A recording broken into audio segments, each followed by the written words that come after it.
कि पानी की रेट अगर बहुत ज़्यादा कट रखांगे तो अल्टीमेटली लोगों ने उसका मिसयूज़ भी ज़्यादा करना है, वेस्टेज भी ज़्यादा होना है।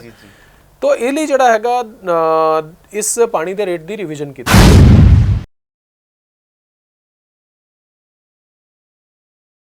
और अगर कोई अपने एरिया विच नहीं है जी उन्होंने तनख्वाह नहीं मिलती। सो अगर एक दिन भी जड़ा हैगा मेरी अगर घड़ी नहीं बनती है तो मेरी उस दिन की तनख्वाह जी है वो नहीं।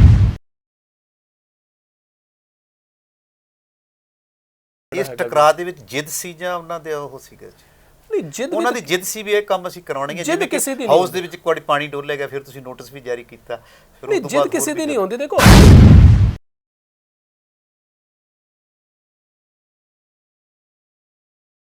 ਮੈਨੂੰ ਲੱਗਦਾ ਕਿ ਓਵਰ ਦਾ ਟਾਈਮ ਜਿਹੜੇ ਇਨਫਰਾਸਟ੍ਰਕਚਰ ਨੂੰ ਇੰਪਰੂਵ ਕਰਨ ਦੇ ਲਈ, ਸਿਸਟਮਿਕ ਚੀਜ਼ਾਂ ਨੂੰ ਜਿਹੜਾ ਹੈਗਾ ਇੰਪਰੂਵ ਕਰਨ ਦੇ ਲਈ ਜਿਹੜੀ ਚੀਜ਼ਾਂ ਹੋਣੀ ਚਾਹੀਦੀ ਸੀਗੀ ਉਹ ਚੰਡੀਗੜ੍ਹ 'ਚ ਪਹਿਲਾਂ ਨਹੀਂ ਹੋ ਪਾਈ।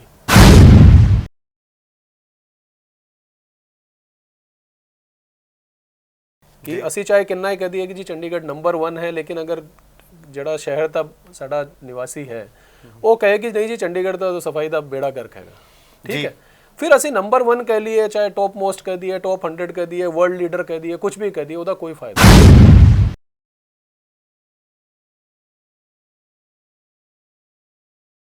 स्काई न्यूज़ पंजाब देख रहे दर्शकों को सत श्री अकाल। मैं पुण क्षण प्रोग्राम लेके हाजिर हाँ RS लिबरेट। ਅੱਜ ਆਪਾਂ ਗੱਲ ਕਰਾਂਗੇ ਕਿ ਚੰਡੀਗੜ੍ਹ ਦੇ ਵਿੱਚ ਇੱਕ ਹਮੇਸ਼ਾ ਇੱਕ ਚਰਚਾ ਦਾ ਵਿਸ਼ਾ ਰਿਹਾ ਹੈ ਕਿ ਜਿਹੜੀ ਅਦਰ ਸਟੇਟਾਂ ਤੋਂ IAS ਅਫੀਸਰ ਆਉਂਦੇ ਨੇਗੇ ਉਹਨਾਂ ਲਈ ਇਹ ਆਰਾਮਗਾਹ ਦਾ ਹੈ, ਪਰ ਇਹ ਕਿੰਨੀ ਆਰਾਮਗਾਹ, ਇੱਥੇ ਕੀ ਮਸਲੇ ਨੇ, ਜਦੋਂ ਨਵੇਂ ਵਿਭਾਗ ਮਿਲਦੇ ਨੇ ਇੱਕ ਸਟੇਟ 'ਚ ਦੂਸਰਾ ਅਫਸਰ ਜਦੋਂ ਆ ਕੇ ਦੇਖਦਾ ਤਾਂ ਉਹਨੂੰ ਕੀ ਮੁਸ਼ਕਲਾਂ ਆਉਂਦੀਆਂ ਨੇ ਜਾਂ ਕਿਸ ਤਰ੍ਹਾਂ ਉਹ ਕੰਮ ਕਰਦੇ ਨੇ ਜਾਂ ਉਹਨਾਂ ਦੀ ਕੀ ਇੱਛਾ ਹੁੰਦੀ ਹੈ, ਇਹਨਾਂ ਚੀਜ਼ਾਂ ਦੇ ਵਿੱਚ ਆਪਾਂ ਇੱਕ ਪੁਣਛਣ ਕਰਨ ਲਈ ਅੱਜ एक IAS ऑफिसर श्री कमल किशोर यादव ने कमिश्नर नगर निगम तो CEO स्मार्ट सिटी चंडीगढ़ ना गलबात करांगे। वो 2018 तो चंडीगढ़ दे विच एज ए कमिश्नर आए सन। उस तो पहला वो पंजाब दे विच अलग अलग डिस्ट्रिक्टां दे विच वख-वख अहुदियां ते जिम्मेवारियां निभा चुके ने as a commissioner, as a DC। इत्थे एज ए कमिश्नर तो CEO उन्हां दी एक वड्डी जिम्मेवारी सीगी। जदों चंडीगढ़ दे विच आए सन तां उदों कारपोरेशन जी इतों का मेन जी संसद की तरह काम कर माफ़ करना विधान सभा की तरह काम करती है। लोक प्रतिनिधि इत्थे हैगे ने, पर इत्थे सब तो ज़्यादा काम ये जुड़िया हुआ है। हालांकि ये सीधा लिंक इहदा केंद्र नाल है, पर फिर भी एक लोकतंत्र का एक छोटा हिस्सा मन्निया जाता है, वो मिल के इन्होंने काम करना होंदा है जो स्टेट ते केंद्र का एक वखरेवा करता है। आओ आपां यादव साहब नाल गल करते हैं कि उन्हों का यह तजर्बा 3 साल का किद्दां रहा, क्योंकि अगले महीने उन्होंने अपने पितरी राज चले जाना, फिर उन्होंने सेवावां इसी तरह दी होणगियां। आपां चंडीगढ़ दी गल करते हैं। यादव साहब, स्काई न्यूज़ पंजाब ते तुहाडा स्वागत है। बहुत बहुत धन्यवाद साहब, थैंक यू। यादव साहब, जिहड़ी मैं गल शुरू दे विच कही कि चंडीगढ़ नूं अफसरां लई आरामगाह दी जगह मन्निया जांदा है, तुसीं किवें देखदे हो इस गल? नहीं, देखो कोई भी जगह ना आरामगाह होंदी ना ही मैं कह सकता कि किसी दे लई जिहड़ा कंडा दा ताज होंदी जी, लेकिन ये डिपेंड करता है कि किस जगह ते तुसी काम करते हो जी, लोगों की एक्सपैक्टेशन किन्नी हैगी तुहाडे तो, और तुसी उस दे उत्ते खरा उतरन दे लई किन्ने क एफर्ट करते हो जी। और मैनू जिन्ना एक्सपीरियंस रहा है करीब 3-3.5 साल इत्थे चंडीगढ़ च होण लग्या हैगा, आरामगाह बिल्कुल नहीं है, पर मैं जरूर कह सकता कि इत्थे काम करने का अपना मज़ा है और इत्थे लोगों की एक्सपैक्टेशंस जिहड़ी हैगी बड़ी ज़्यादा हैगी जी, स्पेशली म्यूनसिपल कॉरपोरेशन तो, प्रशासन तो, और काफ़ी सारी चीज़ां इस तरह की है जिहड़ी कि शहर नूं एक यूनीक शहर बनाती है। तो एक जरूर फायदा रहिंदा है कि जदां असी ज्वाइन करते हैं तो सानू पता रहिंदा है कि हुण 3 साल का डिप्यूटेशन है, 3 साल इत्थे काम करना है जी। सो एक लॉन्ग टर्म प्लैनिंग जिहड़ी हैगी उहदे विच कीती जा सकती है, और उस लॉन्ग टर्म प्लैनिंग दे नाल जिहड़ा हैगा काम नूं करना, काम नूं सिरे चढ़ाना, और उस मुताबक short term, medium term, long term जिहड़ा हैगे गोल्स बनाना वो थोड़ा सा आसान रहिंदा है। बाकी जदां असी स्टेट 'च अपने काम करते हैं या कोई और दूसरी जगह ते काम करते जिथे कि फिक्स टेन्योर नहीं होंदा, उत्ते तुहानूं नहीं पता होंदा कि अगले हफ्ते तुसीं कित्थे होगे या अगले साल कित्थे होगे, तो उत्थे थोड़ा सा मैनूं लगदा कि एक लॉन्ग टर्म प्लैनिंग की जिहड़ी हैगी वो डिफिकल्ट होंदा है। पर ਇੱਥੇ ਚੰਡੀਗੜ੍ਹ 'ਚ ਇਸ ਸਾਫ਼ ਹੁੰਦਾ ਕਿ ਤੁਸੀਂ 3 ਸਾਲ ਤੱਕ ਕੰਮ ਫਾਇਦਾ ਹੋਣਾ, ਇਸ ਚੀਜ਼ ਦਾ ਫਾਇਦਾ ਹੁੰਦਾ। ਐਂਡ ਦੈਨ ਆਫਿਸਰ ਨੂੰ ਵੀ ਕੰਮ ਕਰਨਾ ਪੈਂਦਾ, ਕਿਉਂਕਿ ਮੈਂ 3 ਸਾਲ ਅਗਰ ਇੱਥੇ ਰਹਿ ਰਿਹਾ ਹਾਂ, ਸੋ ਲੋਕਾਂ ਦੀ ਜਿਹੜੀ ਐਕਸਪੈਕਟੇਸ਼ਨਸ ਹੈ ਜਾਂ ਮੇਰੀ ਖੁਦ ਤੋਂ ਐਕਸਪੈਕਟੇਸ਼ਨਸ ਹੈ ਕਿ ਮੈਂ ਕੀ ਕੰਮ ਕਰਨਾ ਹੈ, ਕਿਹੜੇ ਮੁੱਦਿਆਂ ਨੂੰ ਜਿਹੜਾ ਹੈਗਾ ਸਿਰੇ ਚੜਾਉਣਾ ਹੈ, ਕਿਹੜੇ ਪ੍ਰੋਜੈਕਟਸ ਨੂੰ ਸਿਰੇ ਚੜਾਉਣਾ ਹੈਗਾ, ਉਹਨਾਂ ਦੇ ਉੱਤੇ ਮੈਂ ਜ਼ਿਆਦਾ ਅੱਛੀ ਤਰੀਕੇ ਨਾਲ ਪਲਾਨਡ ਤਰੀਕੇ ਨਾਲ ਕੰਮ ਕਰ ਸਕਦਾ। ਤੁਸੀਂ ਜਦ 2018 ਦੇ ਵਿੱਚ ਜੁਆਇਨ ਕੀਤਾ ਐਜ਼ ਅ ਕਮਿਸ਼ਨਰ ਇੱਥੇ ਉਹਦਾ, ਤਾਂ ਉਹਦੇ ਇੱਕ ਕਾਰਪੋਰੇਸ਼ਨ 'ਚ ਬਜਟ ਦੀ ਬੜੀ ਦਿੱਕਤ ਸੀ, ਉਸ ਨੂੰ ਤੁਸੀਂ ਕਿਵੇਂ ਨਜਿੱਠਿਆ?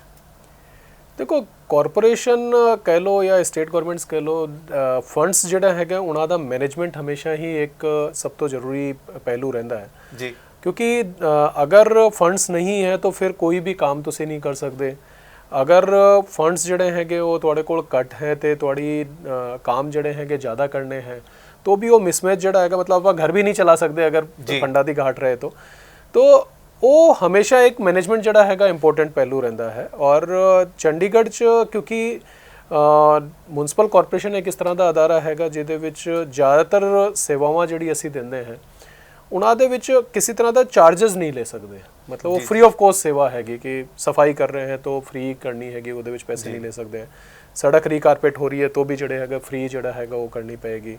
स्ट्रीट लाइटा मेनटेन कर रहे हैं, आवारा पशु फड़ रहे हैं, दूसरे काम कर रहे हैं, तो इन्हां दे विच फंड्स जिहड़े हैगे हमेशा एक थोड़ी प्रॉब्लम रहिंदी है। और उहदे विच एक क्योंकि चंडीगढ़ च कंपनसेट जिहड़ा हैगा उहनूं फंड्स नूं कीता जांदा है सरकार तो, चंडीगढ़ एडमिनिस्ट्रेशन तो बजटरी ग्रांटिंग एड के तौर पर मिलती है। वो थोड़ी खट सीगी, सो असी आए उन्हां नूं जिहड़ा हैगा इशूज़ नूं रैकअप कीता, सरकार दे नाल जिहड़ा हैगा उहनूं लिया। एंड मैनूं खुशी है कि जदां मैं ज्वाइन कीता सीगा उस टाइम जिहड़ा हैगा साल विच म्यूनसिपल कॉरपोरेशन नूं 269 करोड़ रुपए मिलदे सी ते हुण इस बार जिहड़ा हैगा सानूं 500 करोड़ रुपए मिले हैगे जी। ते नाल नाल यही नहीं कीता कि चंडीगढ़ प्रशासन वाली जिहड़ा हैगा असीं देखदे रहिए, ਅਸੀਂ ਆਪਣੀ ਖੁਦ ਦੀ ਰੈਵਨਿਊਜ਼ ਜਿਹੜੀ ਹੈਗੀ ਉਹਨਾਂ ਨੂੰ ਵੀ ਇੰਪਰੂਵ ਕੀਤਾ। ਤੁਸੀਂ ਕਿਹੜੇ ਸਾਧਨ ਬਣਾਏ ਮਾਲੀ ਦੇ ਆਪਣੇ ਵਾਸਤੇ? ਬੇਸਿਕਲੀ ਦੇਖੋ म्यूनसिपल कॉरपोरेशन ਚ ਜਿਹੜਾ ਪੈਸਾ ਆਂਦਾ ਹੈਗਾ ਉਹਦੀ ਮੇਨ ਸਟਰੀਮ ਪ੍ਰੋਪਰਟੀ ਟੈਕਸ ਹੈ ਜਾਂ ਪਾਣੀ ਜਿਹੜਾ ਹੈਗਾ ਉਹਦਾ ਅਸੀਂ ਬਿਲਸ ਜਿਹੜੇ ਹੈਗੇ ਰੇਜ਼ ਕਰਦੇ ਹਾਂ ਉਹ ਹੁੰਦਾ ਹੈ। ਉਹਦੇ ਇਲਾਵਾ ਥੋੜਾ ਬਹੁਤ ਜਿਹੜੇ ਹੈਗੀ ਇਨਕਮ ਪਾਰਕਿੰਗਸ ਤੋਂ ਹੋ ਗਈ, ਕਿਤੇ ਹੋਰ ਜਿਹੜੀ ਹੈਗੀ ਕਮਿਊਨਿਟੀ ਸੈਂਟਰਸ ਦੀ ਬੁਕਿੰਗ ਹੋ ਗਈ, ਉਹਨਾਂ ਤੋਂ ਹੋ ਗਈ। सो जो मेजर कंपोनेंट साडा रहिंदा हैगा वो प्रॉपर्टी टैक्स एंड वाटर का जिहड़ा हैगा बिल्स होंदे हैगे। प्रॉपर्टी टैक्स जदां असी ज्वाइन किया उस टाइम काफ़ी सारे उहदे विच सुधार किए, हुण सारा डिजिटल हो गया है, GIS सर्वे करवा लिया सारी प्रॉपर्टीज़ का। सो प्रॉपर्टी टैक्स करीब 3 गुणा जिहड़ा हैगा साडी रिकवरीज जिहड़ी हैगी वो बढ़ गई। और पहला करीब 20-22 करोड़ रुपए सानू साल दे मिलते सीगे, हुण पिछले साल असी करीब 62 करोड़ रुपए जिहड़े हैगे वो प्रॉपर्टी टैक्स तो लए हैगे। इसी तरह पानी ਦੇ ਵਿੱਚ ਵੀ ਜਿਹੜਾ ਹੈਗਾ ਕਾਫੀ ਸਬਸਿਡਾਈਜ਼ ਜਿਹੜਾ ਹੈਗਾ ਪਾਣੀ ਇੱਥੇ ਚੰਡੀਗੜ੍ਹ ਚ। ਪਾਣੀ ਦਾ ਮੈਂ ਥੋੜੀ ਗੱਲ ਕਰਦਾ ਹਾਂ, ਪਾਣੀ ਦਾ ਬਕਾਇਆ ਬੜਾ ਪਿਆ ਸੀਗਾ, ਪਾਣੀ ਦਾ ਰੇਟ ਬਹੁਤ ਜ਼ਿਆਦਾ ਵੱਧ ਕੇ ਚਰਚਾ ਚ ਰਿਹਾ ਸਿਸਟਮ। ਹਾਂ, ਕਿਉਂਕਿ ਪਹਿਲਾਂ ਜਿਹੜਾ ਇੱਥੇ ਪਾਣੀ ਚੰਡੀਗੜ੍ਹ ਚ ਇੱਕ ਬੜੀ ਅੱਛੀ ਬਾਤ ਹੈ ਕਿ ਪਾਣੀ ਜਿਹੜਾ ਹੈਗਾ ਬੜਾ ਸਾਫ਼ ਸੁਥਰਾ ਮਿਲਦਾ ਹੈ ਤੇ ਕੁਆਂਟੀਟੀ ਵੀ ਜਿਹੜੀ ਹੈਗੀ ਚੰਗੀ ਮਿਲਦੀ ਹੈ। ਪਰ ਆਪਾਂ ਨੂੰ ਇਹ ਵੀ ਸਮਝਣਾ ਚਾਹੀਦਾ ਹੈ ਕਿ ਚੰਡੀਗੜ੍ਹ ਚ ਪਾਣੀ ਜਿਹੜਾ ਆਉਂਦਾ ਉਹ 27 ਕਿਲੋਮੀਟਰ ਦੂਰ ਭਾਖੜਾ ਤੋਂ ਪਾਣੀ ਕਜੌਲੀ ਤੋਂ ਆਉਂਦਾ ਹੈ।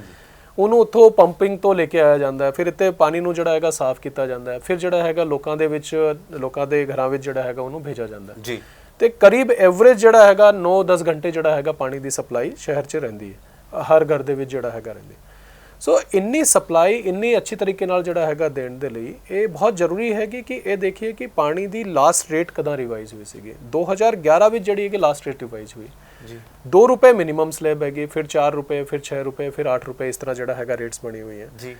तो ये भी देखा गया कि 2019 जड़ा हैगा जड़ा एडिशनल पानी कजौली तो 29 MGD आना सीगा वो भी आ गया, ਉਹਦੇ ਨਾਲ ਵੀ ਸਾਡਾ ਖਰਚਾ ਜਿਹੜਾ ਹੈਗਾ और बढ़ गया। और ऑलरेडी ਅਸੀਂ ਪਾਣੀ ਦੇ ਵਿੱਚ ਕਰੀਬ ਸ਼ਹਿਰ ਵਿੱਚ ਜਿਹੜਾ ਹੈਗਾ 125 ਕਰੋੜ ਦੀ ਸਬਸਿਡੀ ਦੇ ਰਹੇ ਸੀ, ਸਬਸਿਡਾਈਜ਼ ਰੇਟ ਤੇ, ਮਤਲਬ ਜਿੰਨਾ ਅਸੀਂ ਖਰਚਾ ਕਰਦੇ ਹਾਂ ਉਸ ਤੋਂ ਘੱਟ ਰੇਟ ਤੇ ਜਿਹੜਾ ਹੈਗਾ। ਫਿਰ ਚਰਚਾ ਕਿਸੇ ਜਿਹੜੇ ਰੇਟ ਇੰਨੇ ਵੱਧ ਗਏ तो साढ़े विल ये आया कि जी इनू रेट नू रिवाइज करने की लोड़ है, क्योंकि पानी की रेट अगर बहुत ज़्यादा कट रखांगे तो अल्टीमेटली लोगों ने उहदा मिसयूज़ भी ज़्यादा करना है, वेस्टेज भी ज़्यादा होना है।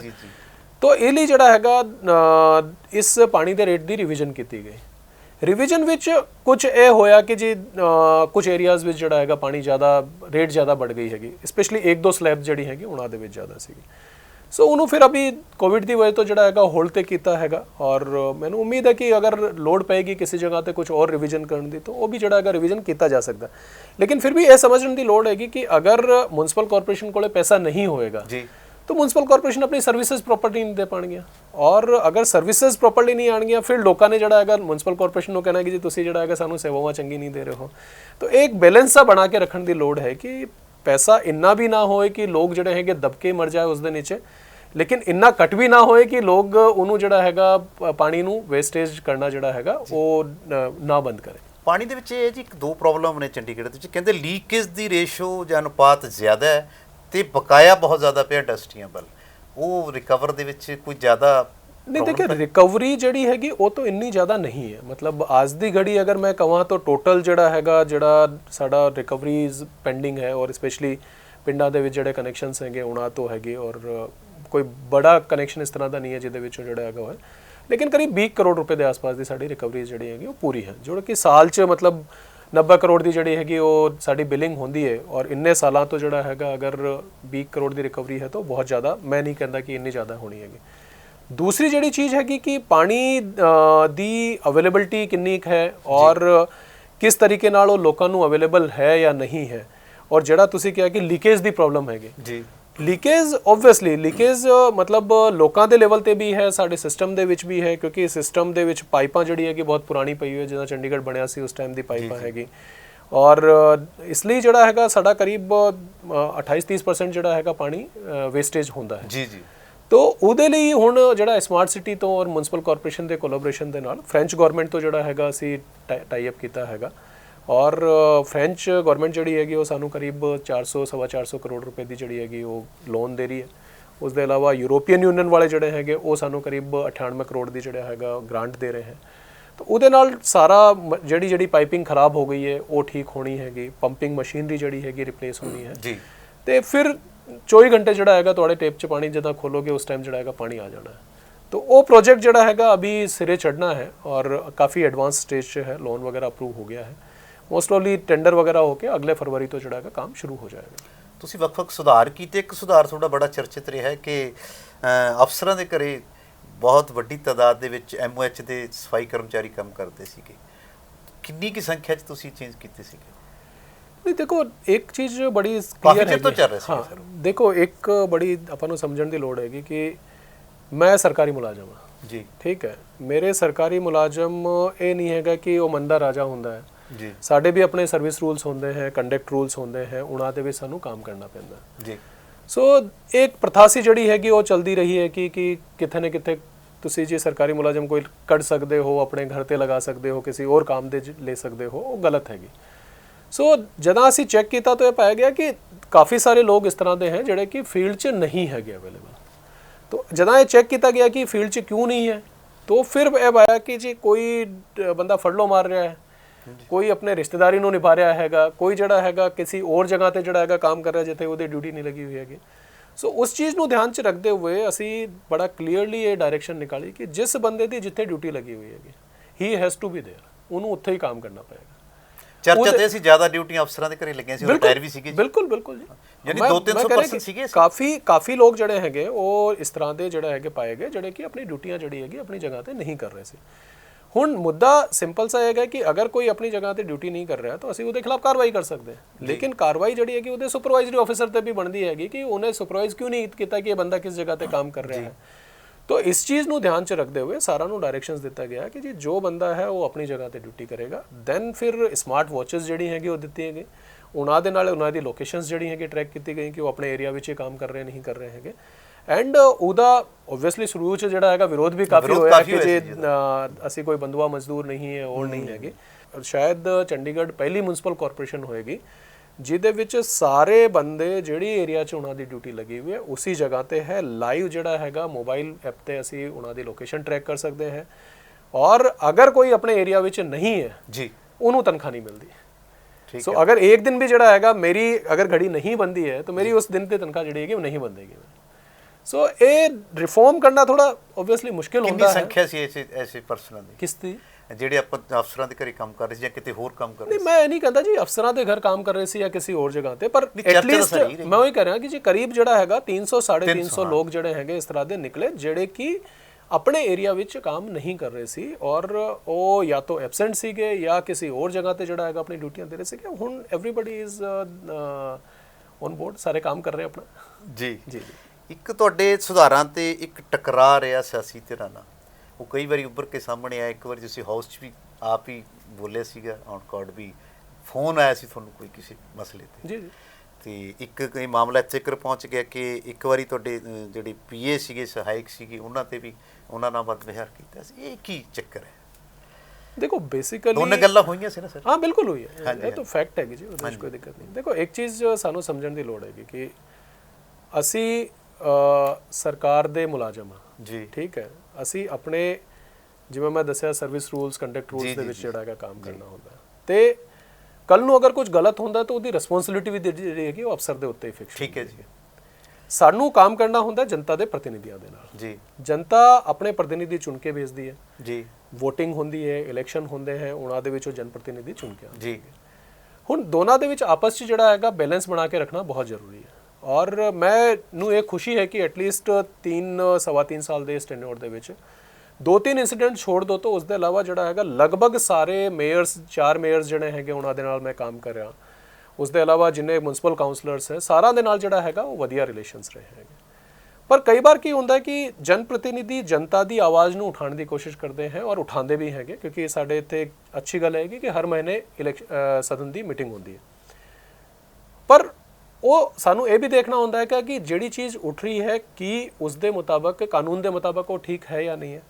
ਅਗਰ ਕਾਨੂੰਨ ਮੁਤਾਬਕ ਠੀਕ ਨਹੀਂ ਹੈ ਜਾਂ ਪਾਲਿਸੀ ਮੁਤਾਬਕ ਜਿਹੜਾ ਹੈਗਾ ਉਹ ਫਿਕਸ ਨਹੀਂ ਹੋ ਰਿਹਾ ਤਾਂ ਸਦਨ ਕੋਲੇ ਅਧਿਕਾਰ ਹੁੰਦਾ ਹੈ ਕਿ ਉਹ ਉਹਨੂੰ ਚੇਂਜ ਵੀ ਕਰ ਸਕਦਾ ਹੈ। ਤੇ ਅਸੀਂ ਫੁੱਲ ਗਵਰਨਮੈਂਟ ਜਿਹਨੂੰ ਕਹਿੰਦੇ ਕਿ ਸੈਂਟਰਲ ਗਵਰਨਮੈਂਟ ਹੈ, ਸਟੇਟ ਗਵਰਨਮੈਂਟ ਤਾਂ ਹੈ ਨਹੀਂ, ਅਸੀਂ 3 ਟੀਅਰ ਵਾਲੀ ਜਿਹੜੀ ਹੈਗੀ ਗਵਰਨਮੈਂਟ ਹੈ। ਸੋ ਸਾਡੇ ਜਿੰਨੇ ਵੀ ਡਿਸੀਜਨ ਹੁੰਦੇ ਹੈ ਉਹ ਚੰਡੀਗੜ੍ਹ ਐਡਮਿਨਿਸਟ੍ਰੇਸ਼ਨ ਕੋਲੇ ਸਟੇਟ ਗਵਰਨਮੈਂਟ ਦੇ ਤੌਰ ਤੇ ਜਾਂਦੇ ਹੈ, ਉੱਥੋਂ ਅਪਰੂਵ ਹੁੰਦੇ ਹੈ। ਸੋ ਜਿੰਨੇ ਵੀ ਇਸ ਤਰ੍ਹਾਂ ਦੇ ਮੁੱਦੇ ਆਏ, ਚਾਹੇ ਪਾਣੀ ਦਾ ਰੇਟ ਦਾ ਸੀਗਾ ਉਹਦੇ ਉੱਤੇ ਵੀ ਜਿਹੜੀ ਹੈਗੀ ਗੱਲ ਹੋਈ, ਉਸ ਦੇ ਇਲਾਵਾ ਜਿਹੜਾ ਹੈਗਾ ਕਿਸੇ ਹੋਰ ਮੁੱਦੇ ਤੇ ਜਿਹੜਾ ਹੈਗਾ ਆਇਆ ਕਿ ਜੀ ਕੀ ਆਫਿਸਰ ਦਾ ਕੀ ਪੱਖ ਹੈ, ਉੱਤੇ ਆਪਣਾ ਪੱਖ ਰੱਖਣਾ ਬਹੁਤ ਜ਼ਰੂਰੀ ਹੈ। ਕਿਉਂਕਿ ਅਗਰ ਅਸੀਂ ਇਹ ਕਹੀਏ ਕਿ ਨਹੀਂ ਜੀ ਜਨਤਾ ਇਹ ਕਹਿ ਰਹੀ ਹੈ ਔਰ ਜਨ ਪ੍ਰਤੀਨਿਧੀ ਇਹ ਕਹਿ ਰਹੇ ਇਹਨੂੰ ਮੰਨਣਾ ਜ਼ਰੂਰੀ ਹੈ, ਤਾਂ ਵੀ ਮੈਨੂੰ ਲੱਗਦਾ ਹੈ ਕਿ ਉਹ ਵੀ ਇੱਕ ਵਨ ਸਾਈਡਡ ਜਿਹੜਾ ਹੈਗਾ। ਇਸ ਟਕਰਾਅ ਦੇ ਵਿੱਚ ਜਿੱਦ ਸੀ ਜਾਂ ਉਹਨਾਂ ਦੇ ਉਹ ਸੀਗਾ ਜੀ? ਨਹੀਂ, ਜਿੱਦ ਉਹਨਾਂ ਦੀ ਜਿੱਦ ਸੀ ਵੀ ਇਹ ਕੰਮ ਅਸੀਂ ਕਰਾਉਣਗੇ। ਜਿੱਦ ਕਿਸੇ ਦੀ ਨਹੀਂ, ਹਾਊਸ ਦੇ ਵਿੱਚ ਕੋਈ ਪਾਣੀ ਡੋਲ੍ਹਿਆ ਗਿਆ, ਫਿਰ ਤੁਸੀਂ ਨੋਟਿਸ ਵੀ ਜਾਰੀ ਕੀਤਾ। ਨਹੀਂ, ਜਿੱਦ ਕਿਸੇ ਦੀ ਨਹੀਂ ਹੁੰਦੀ। ਦੇਖੋ ਅਲਟੀਮੇਟਲੀ ਆਪਾਂ ਜਿੱਦਾਂ ਕੋਈ ਗੱਲ ਕਰਦੇ ਹਾਂ ਜੀ ਤਾਂ ਜਾਂ ਤਾਂ ਗੱਲ ਜਿਹੜੀ ਹੈਗੀ ਉਹ ਸੁਣੀ ਜਾਂਦੀ ਹੈ, ਨਹੀਂ ਤਾਂ ਫਿਰ ਆਪਾਂ ਅਲੱਗ-ਅਲੱਗ ਤਰੀਕਾ ਨਿਕਾਲਦੇ ਹਾਂ ਕਿ ਉਸ ਗੱਲ ਨੂੰ ਕਿੱਦਾਂ ਸੁਣਾਈ ਜਾਵੇ। ਠੀਕ ਹੈ। ਸੋ ਜਦੋਂ ਵੀ ਸਦਨ ਦੀ ਮੀਟਿੰਗ ਹੁੰਦੀ ਹੈ ਉਹਦੇ ਵਿੱਚ ਕੁਛ ਨਾ ਕੁਛ ਇਸ ਤਰ੍ਹਾਂ ਦਾ ਹੁੰਦਾ ਰਹਿੰਦਾ ਹੈ ਕਿ ਵਿਰੋਧੀ ਪਕਸ਼ ਵੱਲੋਂ ਵੀ ਸੱਤਾ ਪਕਸ਼ ਵੱਲੋਂ ਵੀ ਉਹ ਆਪਣੇ ਲੈਵਲ ਤੇ ਵੀ ਜਿਹੜਾ ਹੈਗਾ ਇੱਕ ਦੂਸਰੇ ਨਾਲ ਵੀ ਜਿਹੜੀ ਹੈਗੀ ਉਹਨਾਂ ਦੀ ਥੋੜੀ ਨੋਕ-ਝੋਕ ਚੱਲਦੀ ਰਹਿੰਦੀ ਹੈ। ਅਫਸਰ ਜਿਹੜੇ ਹੈਗੇ ਜਾਂ ਮੁਲਾਜ਼ਮ ਜਿਹੜੇ ਹੈ ਉਹਨਾਂ ਦੇ ਕੰਮ ਦੇ ਉੱਤੇ ਵੀ ਉਹਨਾਂ ਦੇ ਵੱਲੋਂ ਜਿਹੜਾ ਹੈਗਾ ਕੁਐਸਚਨ ਵੀ ਰੇਜ਼ ਕੀਤੇ ਜਾਂਦੇ ਔਰ ਉਹਨਾਂ ਦਾ ਹੱਕ ਵੀ ਬਣਦਾ ਹੈ ਕਿ ਉਹ ਕੁਐਸਚਨ ਰੇਜ਼ ਕਰ ਸਕਦੇ ਹਨ। ਲੇਕਿਨ ਅਲਟੀਮੇਟਲੀ ਜਿਹਨੂੰ ਕਹਿੰਦੇ ਨਾ ਕਿ ਆਈ ਥਿੰਕ ਕਾਫੀ ਲੋਕ ਇਸ ਚੀਜ਼ ਨੂੰ ਯੂਜ਼ ਵੀ ਕਰਦੇ ਨੇ ਕਿ ਮਤਭੇਦ ਹੋ ਸਕਦਾ, ਮਨਭੇਦ ਨਹੀਂ ਹੋਣਾ ਚਾਹੀਦਾ ਹੈ ਜੀ। ਇਹ ਮੈਂ ਦਾਅਵੇ ਨਾਲ ਕਹਿ ਸਕਦਾ ਕਿ ਕਿਸੇ ਵੀ ਕਾਉਂਸਲਰ ਨਾਲ ਕੋਈ ਵੀ ਮਨਭੇਦ ਜਿਹੜਾ ਹੈਗਾ ਉਹ ਮੇਰਾ ਨਹੀਂ ਰਿਹਾ। ਸਾਰਾ ਨਾਲ ਜਿਹੜਾ ਹੈਗਾ ਬੜੇ ਅੱਛੇ ਰਿਲੇਸ਼ਨ ਰਹੇ ਔਰ ਲਗਭਗ ਉਹਨਾਂ ਦੇ ਸਾਰੇ ਕੰਮ ਜਿਹੜੇ ਹੈਗੇ ਜਿਹੜੇ ਹੋਣ ਵਾਲੇ ਸੀਗੇ ਉਹ ਸਾਰੇ ਕੇ ਸਾਰੇ ਹੋਏ। ਹੁਣ ਕੋਈ ਇਸ ਤਰ੍ਹਾਂ ਦਾ ਹੈ ਜਿਵੇਂ ਮੇਰੇ ਪੀਐਸ ਨਾਲ ਜਿਹੜਾ ਹੈਗਾ ਉਹ ਮਿਸਬਿਹੇਵ ਕੀਤਾ ਗਿਆ, ਦੈਟ ਵਾਜ਼ ਰੋਂਗ। ਮਤਲਬ ਅਗਰ ਕੋਈ ਮੈਨ ਹੈਂਡਲਿੰਗ ਜਿਹੜੀ ਹੈਗੀ ਉਹਨੂੰ ਆਪਾਂ ਜਸਟੀਫਾਈ ਕਰੀਏ, ਚਾਹੇ ਉਹ ਸਰਕਾਰੀ ਮੁਲਾਜ਼ਮ ਦੇ ਨਾਲ ਹੋਏ ਚਾਹੇ ਕਿਸੇ ਪ੍ਰਾਈਵੇਟ ਬੰਦੇ ਦੇ ਨਾਲ ਹੋਏ, ਔਰ ਉਹ ਨਹੀਂ ਹੈਗਾ। ਜਨਤੰਤਰ ਹੈ, ਲੋਕਤੰਤਰ ਹੈ, ਇਹਦੇ ਵਿੱਚ ਹਰ ਕਿਸੇ ਨੂੰ ਆਪਣੀ ਗੱਲ ਕਹਿਣ ਦਾ ਜਿਹੜਾ ਕਾ ਅਧਿਕਾਰ ਹੈਗਾ, ਲੇਕਿਨ ਉਹ ਅਧਿਕਾਰ ਇੱਕ ਮਰਿਆਦਾ ਵਿੱਚ ਜਿਹੜਾ ਹੈਗਾ ਪੇਸ਼ ਕੀਤਾ ਜਾਏ ਤਾਂ ਜ਼ਿਆਦਾ ਠੀਕ ਹੈ। ਉਹ ਸੱਤਾ ਦੇ ਇਹ ਕਿਤੇ ਨਾ ਕਿਤੇ ਇਹ ਪ੍ਰਭਾਵ ਜਾਂਦਾ ਕਿ ਸੱਤਾ ਦੇ ਉਹਦੇ ਕਾਰਨ ਉਹਨਾਂ ਮਿਸਬਿਹੇਵ ਕਰਤਾ ਜਾਂਦਾ। ਇੱਦਾਂ ਵੀ ਕੁਛ ਨਹੀਂ ਹੈ ਜੀ। ਇਹ ਸੱਤਾ ਪਕਸ਼ ਵੀ ਤੁਸੀਂ ਦੇਖੋਗੇ ਕਾਫੀ ਬੜੀਆ ਬੰਦੇ ਵੀ ਹੁੰਦੇ ਹੈ, ਬੁਲਾਰੇ ਚੰਗੇ ਹੁੰਦੇ ਹੈ, ਉਹ ਆਪਣੀ ਗੱਲ ਜਿਹੜੀ ਹੈਗੀ ਬੋਲ ਕੇ ਕਰਦੇ ਹੈ। ਕਈ ਵਾਰ ਆਈ ਥਿੰਕ ਉਹ ਮੂਵਮੈਂਟ ਇਸ ਤਰ੍ਹਾਂ ਦਾ ਬਣ ਜਾਂਦਾ ਹੈਗਾ ਜਿਹਦੇ ਵਿੱਚ ਕਈ ਵਾਰ ਬੰਦਾ ਜਿਹੜਾ ਹੈਗਾ ਨਾ ਉਹ ਉਸ ਤੇ ਖੁਦ ਤੇ ਕੰਟਰੋਲ ਜਿਹੜਾ ਹੈਗਾ ਛੂਟ ਜਾਂਦਾ। ਉਹ ਆਪਣੇ ਹਰ ਕਿਸੇ ਇਨਸਾਨ ਦੇ ਜਿਹੜਾ ਹੈਗਾ ਉਹ ਜੀਵਨ ਚ ਆਦੇ ਇਸ ਤਰ੍ਹਾਂ ਦੇ ਪਲ, ਤਾਂ ਮੈਨੂੰ ਲੱਗਦਾ ਕਿ ਉਹ ਚੀਜ਼ ਜਿਹੜੀ ਹੈਗੀ ਉਹਨੂੰ ਛੱਡਦੀ ਹੈ। ਜਾਂ ਇਵਨ 2-4 ਵਾਰ ਜਿਹੜਾ ਹੈਗਾ ਹਾਊਸ 'ਚ ਜਿਸ ਤਰ੍ਹਾਂ ਦੀ ਜਿਹੜੀ ਹੈਗੀ ਤਕਰਾਰ ਹੋਈ, ਜਿਵੇਂ ਤੁਸੀਂ ਕਹਿ ਰਹੇ ਹੋ ਕਾਉਂਸਲਰ ਮੈਡਮ ਨੇ ਜਿਹੜਾ ਹੈਗਾ ਪਾਣੀ ਵੀ ਢੋਲਿਆ ਹੋਰ ਕੀਤਾ, ਤੁਸੀਂ ਨੋਟਿਸ ਵੀ ਲਿਆ ਸੀ ਉਹਦਾ? ਹਾਂ, ਓਬਵੀਅਸਲੀ, ਕਿਉਂਕਿ ਹੁਣ ਆਪਾਂ ਇੱਕ ਬਾਤ ਇਹ ਵੀ ਦੇਖਣੀ ਹੈ ਨਾ ਕਿ ਜਦੋਂ ਇੱਕ ਸਦਨ ਦੀ ਕਾਰਵਾਈ ਚੱਲ ਰਹੀ ਹੈ ਉਹ ਕਾਰਵਾਈ ਇਸ ਤਰ੍ਹਾਂ ਦੀ ਵੀ ਚੱਲਣੀ ਚਾਹੀਦੀ ਹੈ ਕਿ ਚਲੋ ਠੀਕ ਹੈ ਤੁਸੀਂ ਆਪਣੀ ਗੱਲ ਰੱਖ ਰਹੇ ਹੋ, ਲੇਕਿਨ ਬਾਕੀਆਂ ਨੂੰ ਵੀ ਜਿਹੜਾ ਹੈਗਾ ਇਹ ਨਹੀਂ ਹੋਣਾ ਚਾਹੀਦਾ ਕਿ ਆਪਾਂ ਕਿਸੇ ਨੂੰ ਗਵਰਨਮੈਂਟ ਪ੍ਰਾਪਰਟੀ ਨੂੰ ਡੈਮੇਜ ਕਰੀਏ ਜਾਂ ਕਿਸੇ ਹੋਰ ਨੂੰ ਜਿਹੜਾ ਹੈਗਾ ਮੈਨ ਹੈਂਡਲ ਕਰੀਏ। ਤੋ ਉਹਦੇ ਆਪਣੇ ਆਪਣੇ ਤਰੀਕੇ ਹੁੰਦੇ ਹੈ, ਬਟ ਠੀਕ ਹੈ, ਚੱਲਦੀ ਰਹਿੰਦੀ ਹੈ ਚੀਜ਼ਾਂ। ਚਲੋ ਆਪਾਂ ਇੱਕ ਸਭ ਤੋਂ ਸਮੱਸਿਆਵਾਂ ਦੀ ਗੱਲ ਕਰੀਏ ਚੰਡੀਗੜ੍ਹ ਦੀ ਸਮੱਸਿਆ ਦੇ ਵਿੱਚ ਇੱਕ ਹੈ ਡੰਪਿੰਗ ਗਰਾਊਂਡ ਦੀ ਸਮੱਸਿਆ ਬਹੁਤ ਵੱਡੀ ਹੈ। ਉਹਦਾ ਕੀ ਸਟੇਟਸ ਹੈ, ਤੁਸੀਂ ਆਪ ਦੇ ਕਾਰਜਕਾਲ ਦੇ ਵਿੱਚ ਉਹਨੂੰ ਕਿਵੇਂ ਲਿਆ? ਦੇਖੋ, ਡੰਪਿੰਗ ਗਰਾਊਂਡ ਦੇ ਦੋ ਪਹਿਲੂ ਹੈਗੇ ਜੀ।